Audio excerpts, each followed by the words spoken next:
So I am Angela Alvarez. I am the new state trafficking response coordinator for the entire state of Virginia, and I'm housed within the Department of Criminal Justice Services over on Bank Street. So I am mobile, though. I'm not always in that office. If you try to find me, I'm all over the place. And I'm going to talk to you a little bit more specifically about how the general problem of human trafficking and all the laws that Dee Dee just went over are sort of paring down into a streamlined response for the state and what we hope to do. So if you've seen me recently, this is probably a very similar or the same presentation that you've already seen, so bear with me because a lot of people still have not seen it. This is one thing that I always try to get across to everybody from the time that I was law enforcement to the time that I was working at schools in Prince William to now, okay? Human trafficking can affect absolutely everybody in this room or anyone you know. It is very difficult for law enforcement to figure out what a profile of an exploited individual or a profile of a trafficker or a buyer looks like, okay? I have made cases on people all the way on the buyer's front, all the way to mayor's offices and politicians and city architects and all kinds of people. You know, traffickers come in all shapes, forms, sizes, genders, ages, okay? So just understand that. These are some general trends that we're seeing, and this is anecdotal information. People are always asking me about data collection. There is absolutely no comprehensive data collection in place right now anywhere in the entire nation. Any stats you see are specific to the agency collecting them. For example, National Center for Missing and Exploited Children. They have great stats, but they're based on calls and reports that they get sent to their agency.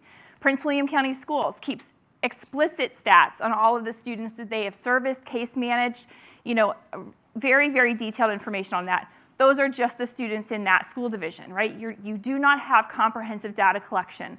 That's something I'm working on, but it's going to be a very long road for a lot of reasons. It's not just as simple as making a data collection mechanism and saying, hey guys, report to me. There's a lot to that. So this is anecdotal information. In the Northern Virginia region for the last 2 to 2.5 years, they have had an extremely high incidence of gang-related trafficking cases, specifically MS-13.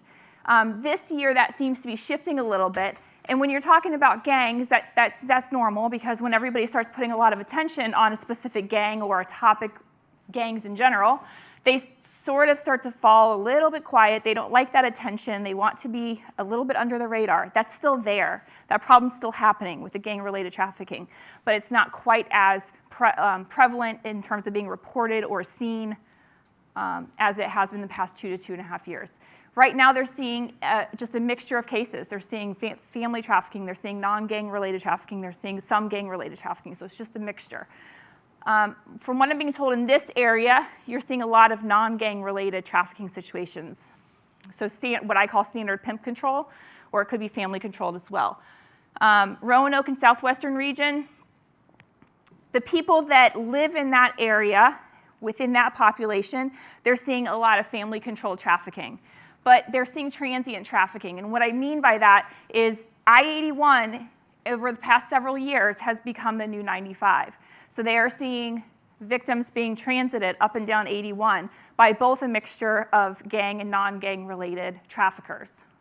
And in the Tidewater region, they're just seeing a mixture of cases as well. And depending on who you talk to, I have different responses to that. Some say, I have no idea why that is. Some say, I think it's the tourism and the military presence there, and it's a very transient area. So I don't know what the reason behind that one is, but they're just seeing a mixture of different types of cases.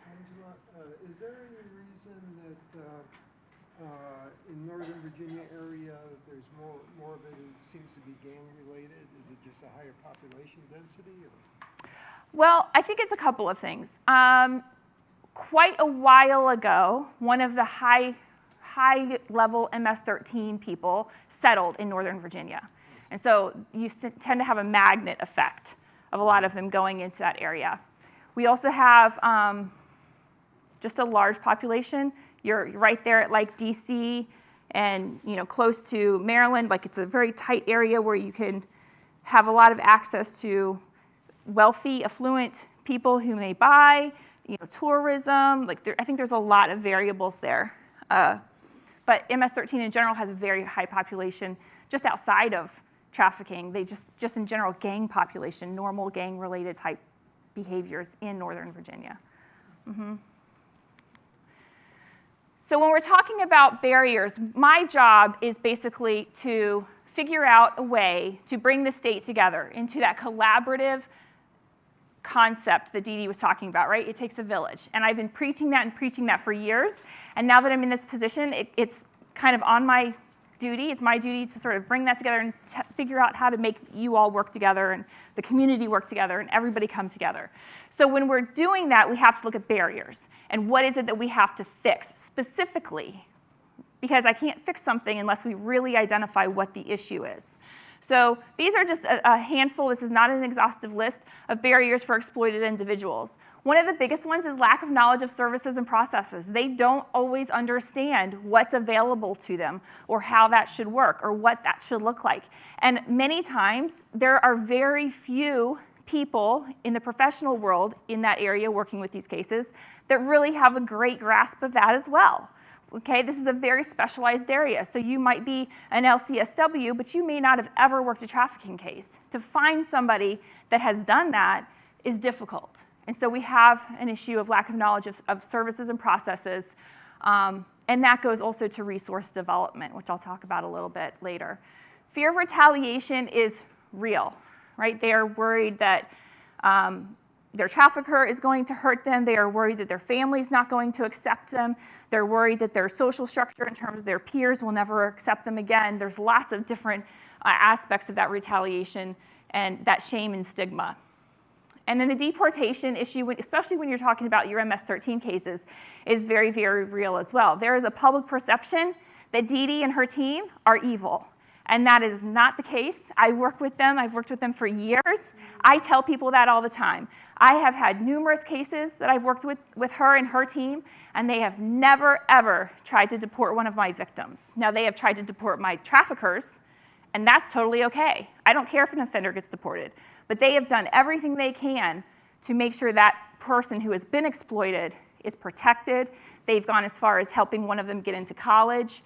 They do everything they can to be victim-centered. And so we really have to fight that perception that her team is evil, because that's not the case. And then cultural language barriers within that population is very high. Every single one of these victims is going to have complex PTSD. So you have severe mental health concerns there that need to be addressed by someone who knows what they're doing. Lack of transportation. You know, when you have victims that need to go to therapeutic services, and they can't get there, and their therapist is saying, I only see them in the office, period, end of story. I have no way to help them get here. That's a problem, right? We have to figure out a way to bridge that on both sides of transportation for the individual to get there on their own, but also how can we work with that therapist to sort of meet them in the middle somehow, right? We have to find out a way to make that work. And then employment opportunities, especially with the adult population. You know, as law enforcement, I would look at these individuals. We never focused at that time on our exploited individuals in terms of arresting them or hassling them or anything like that. I never bothered them. And so we focused on buyers and sellers. And so I became very friendly with that population. And when I looked at them and said, when did you get here? How did you get into this situation? Almost always, the response would be something to the effect of, I followed a guy, right? I was young, I followed a guy, either late high school or early college. And at that time, we didn't understand trafficking like we do now. And so I did not ever go backwards with them further than that and say, well, what did that look like and how did that start? It's just, we just didn't understand it the same way we do now. But when I would look at them and further say, well, why are you still here? Now they're 30, they're 40. Why are you still in this situation? Why haven't you gotten yourself out of this, right? They would look at me and say, almost exactly the same way every time. I'm a drug addict. I have a criminal history. This is all I've ever known. What am I supposed to do? Where am I supposed to go? My family won't talk to me. I have absolutely no supports. I'm stuck. And so when we're talking about employment opportunities, that's a resource development area where I embrace organizations that help that population find employment, because they do need a stepping stone. We can put them through therapy, we can put them through medical, we can put them through all of the different areas to make them a healthy person who's ready to move on.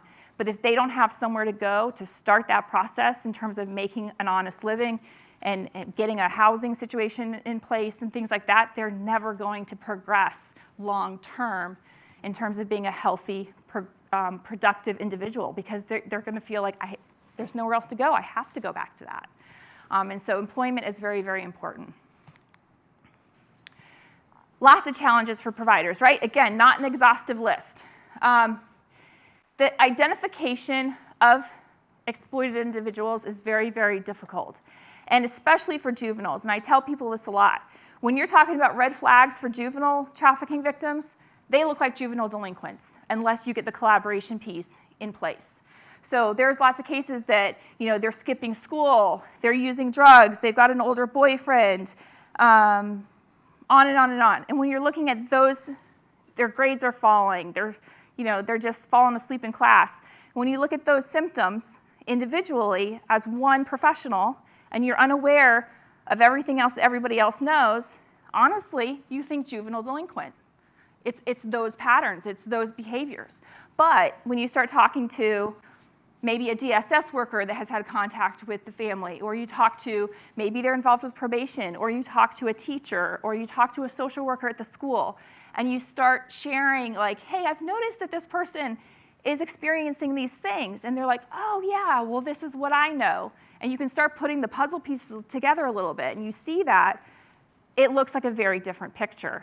Okay, so we really, guys, collaboration, Dee Dee and I are really preaching that.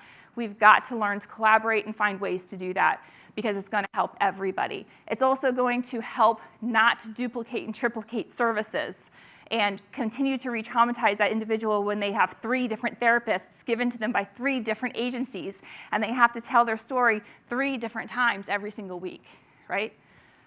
So very, very important. And then there's a lack of awareness and training within, I think, the general community. And I think in the professional community, we need specialized training for each profession in terms of how can you work with this population. And that's going to look different between mental health professionals versus law enforcement versus school staff. It's going to look very, very different.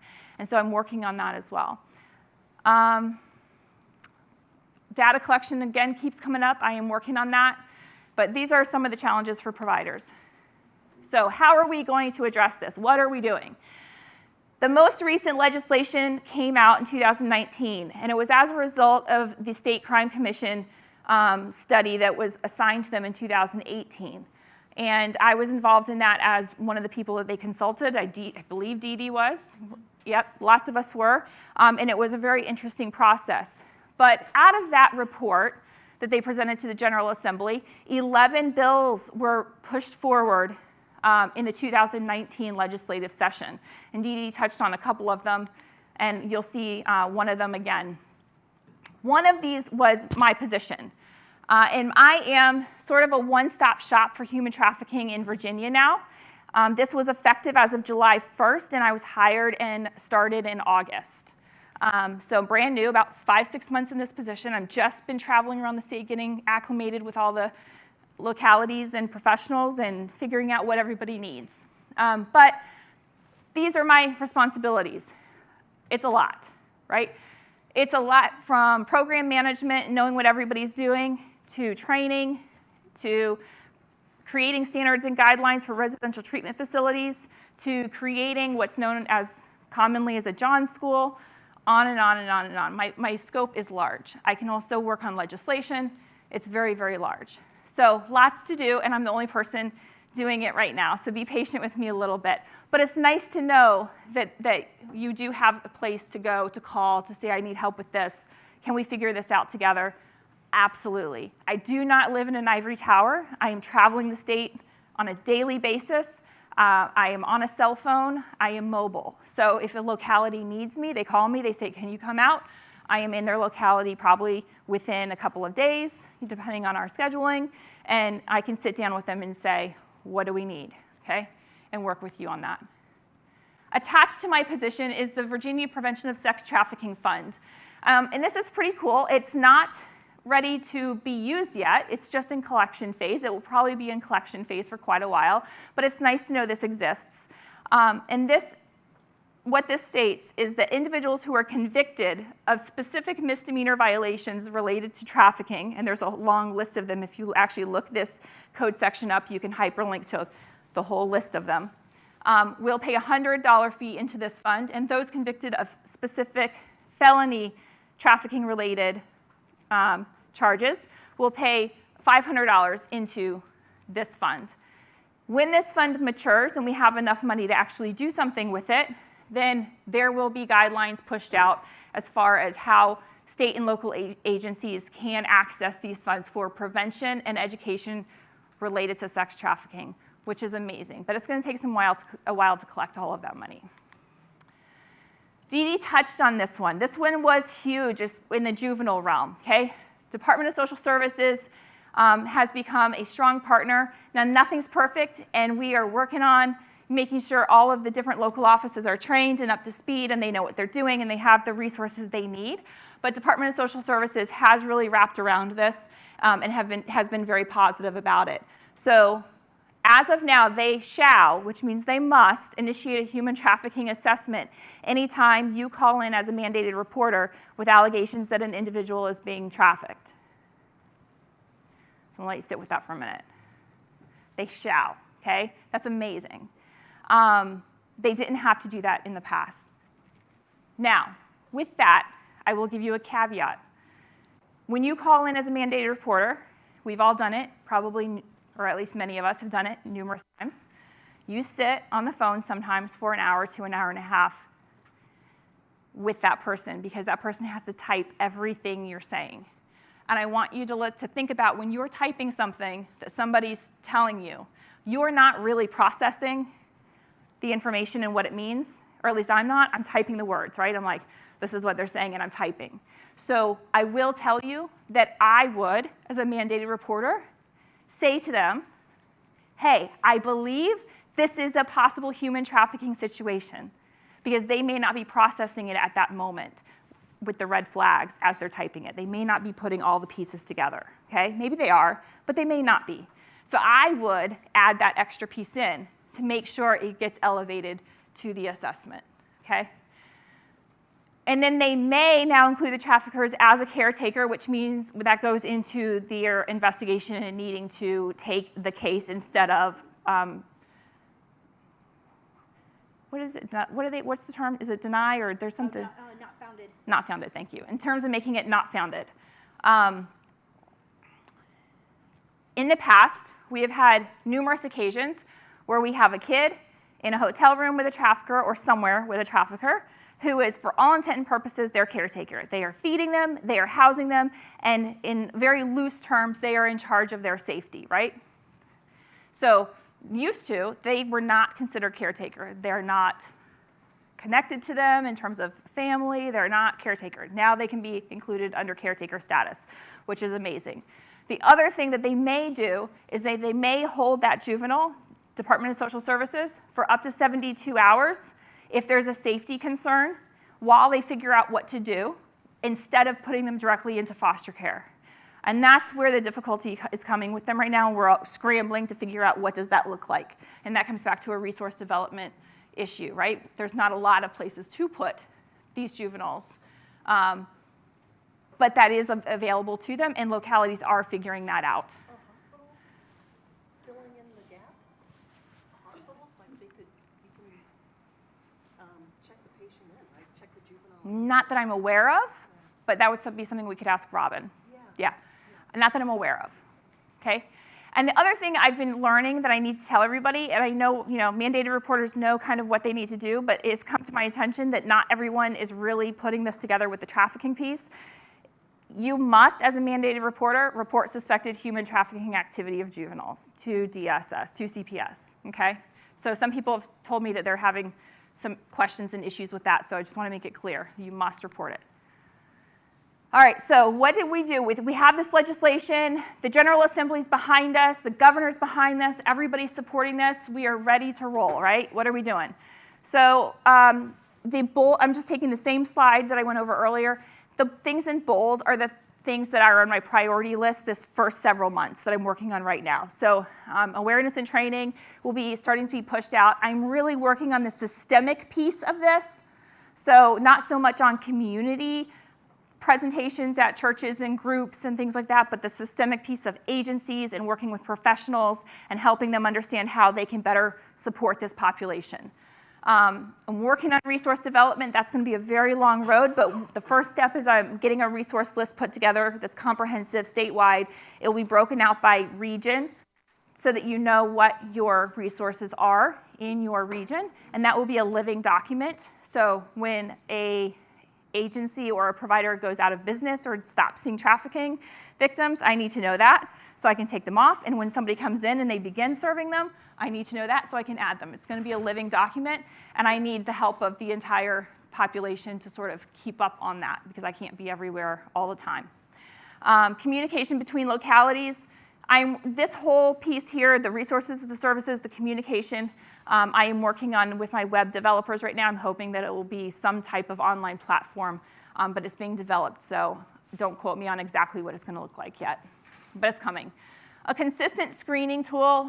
This has been desired by agencies for quite a while. I have my people, my employees, they're out in the field, they're working with this population, they don't know what questions to ask, they don't know what to look for. They would like some type of tool to help them sort of narrow down what they're looking at. And there's been a lot of difficulty with that because it needs to be validated and evidence-based, and just finding something that may work with that. And I'm on that track too. I'm hoping to roll something out soon. The ineffective coordination of services, that comes back to Dee Dee's it's a village thing, right? It takes all of us willing to find a way to be able to work together and to communicate. And then the data collection, that's a long-term project. It's going to take a while, but we're going to work on that. And the reason that's going to take a while is because of the confidentiality issues and the legal aspects of that. So we're going to get all that ironed out, I hope. And this is what I've been working on since I've started. So I've been working with the localities, their task forces, their work groups, figuring out what they need, figuring out who does things well, and then taking the people that are doing things well and getting them to help me with training in localities that need help with that topic. So if there's a locality that has a great task force, roll them over into a locality that wants to build one and how to do that. If there's a locality that's great in the legal realm, roll them into localities that need support with their police and their Commonwealth attorneys and things like that, figuring out how to do that as examples. We have an anti-human trafficking coordinating committee, which I think I talk about that in just a second. I think I had a slide for that. But that is an agency of state-level representatives from the state agencies. It was under executive directive under the previous administration several years ago. And then it's no longer under executive directive, but we're trying to keep it going. And we meet quarterly to talk about what the state-level agencies can do, what can we vet, what can we work on, what can we roll out. And then DSS, when their legislation was just passed, they started what's called the Child Trafficking Work Group, and they did not want to maintain sole ownership of that. And so we've rolled that under my umbrella and put that under the Anti-Human Trafficking Coordinating Committee. And that's comprised of a mixture of providers. So some agencies, but many NGOs, many lawyers. Dee Dee, help me. Who else is on that one? Just a lot of providers. Yeah. Therapeutic providers. We've got healthcare on it. It's a mixture of people. And I like that we rolled it under the Anti-Human Trafficking Coordinating Committee because that's going to allow, I think, seamless communication between the providers that are on the ground level working with this population every day and the state. So if there's a project they want to work on, they can roll it up to the state and say, this is what we've done. We need you guys to look at it and see if you can get it through your agencies. And vice versa. If the state has a project and they need more hands, they need more help, we can roll that down to that group and say, this is what we want to work on, but we need your input, we need your insight, we need your help. Let's do this together. And then I'm hoping to create an adult trafficking work group as well that would sit under the coordinating committee so that we could work on both age groups. Because although there's some similarities, there are also many differences between adults and juveniles when you come to trafficking. So, technical assistance, all kinds of stuff here. So we're going to be busy. Oh, here's the work group structure. So this is what I'm trying to do. I'm very excited about this because I think the biggest barrier we have as providers is communication, and I think this will help that. Oops. So these are just some really good programs. This is not exhaustive. I am not trying to exclude anybody if they're not on this, but I was trying to just pull some really good model programs for the state in different types of professions. So education and prevention, Prince William County Public Schools is at the forefront of that and has been since 2012. They have an amazing wraparound program that includes education, identification of their students who are being exploited, and they case manage them through graduation. And they do work collaboratively with all of the other agencies in the county and have become the central point person or contact person for the entire county when you're talking about juveniles.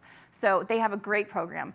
As far as coordinated legal efforts, Henrico is doing a very, very good job. They have a very nice coordinated effort between their CA's office, their victim witness, and their police department, and they're having good success. Now, most of their cases end up being adult. A few juveniles sprinkled in, but mostly adult. For residential treatment and aftercare, Safe Harbor is a fantastic one for adults, and Straight Street is not completely open yet, but they are going to be the point person, I think, for juveniles. They are ready, they are staffed, they are ready to go. They're just waiting on finishing up some reserve funding before they actually open their doors officially. And then for task force efforts, you've got two major ones that are pretty coordinated, two very coordinated. One is Hampton Roads, and one is in Northern Virginia. So this is just something I've created. If you want to contact me later, you have an idea, you have a thought. It also has, within this survey, there's also a place for you to put in resources. So if you work with a provider that you think is amazing and is really good working with this population within your region, you can put them in there, and I will add them to my resource directory. Or if you are a provider and you would like to be included, I will do that as well. But I know, like, when I'm driving home, my 2-hour drive home, I do my best thinking during that time. And then I say, I should have said this, I should have asked that, I should have done such and such, right? So this is a way for you to submit that if you do that. And then this is my electronic business card. So you are welcome to call me, you are welcome to email me. I am here for all of you to help. So that's it.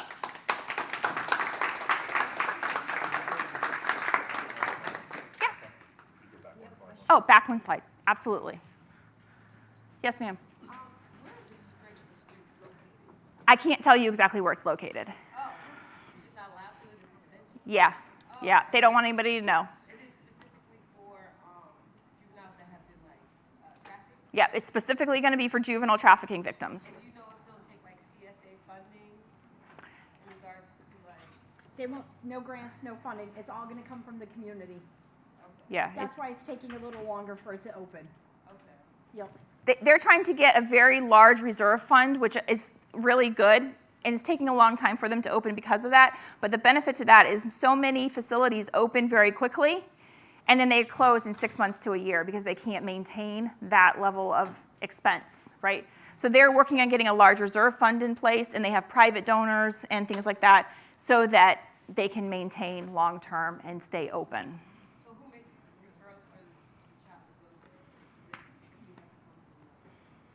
Right, because they're not going to have a huge amount of beds, so a lot of it's just going to be law enforcement. Okay. Social services will be the ones that they're going to be looking for. Mm-hmm. Thank you. Yep, absolutely. Anybody else? For me or Dee Dee? Any questions? We'll share the mic. I just want to say thank you. It was so great to schedule this talk in the middle of our symposium because I was feeling hopeless. Were you guys feeling like depressed? And this is like a ray of sunshine. This is like all hope. And I thank you so much for your efforts. I mean, the laws, I didn't even know that much was passed. But thank you so much. It's just wonderful. Absolutely. All right. You go north, I go south. Sorry, I'll take that from you. Sort of along those lines, I wanted to make everyone aware that you may have noticed on our brochures and on some of our promotional materials that there may be a blank space. Tomorrow morning, Thursday, February 6th, we have We do have a lecture at the 10 a.m. hour, and that's actually going to be geared toward advocacy. And if you want a quick little blurb about that, this session will provide an overview of how health professionals can use their voices as advocates to end human trafficking. Participants will receive a brief overview of policy solutions to address this public health crisis and learn about advocacy strategies aimed to prevent and to terminate the demand for human trafficking. So kind of similarly along your lines, where can we go in the future? You are more than welcome to attend. We'd love to have your input on this session, just to make everyone aware that that is happening tomorrow morning. Thank you.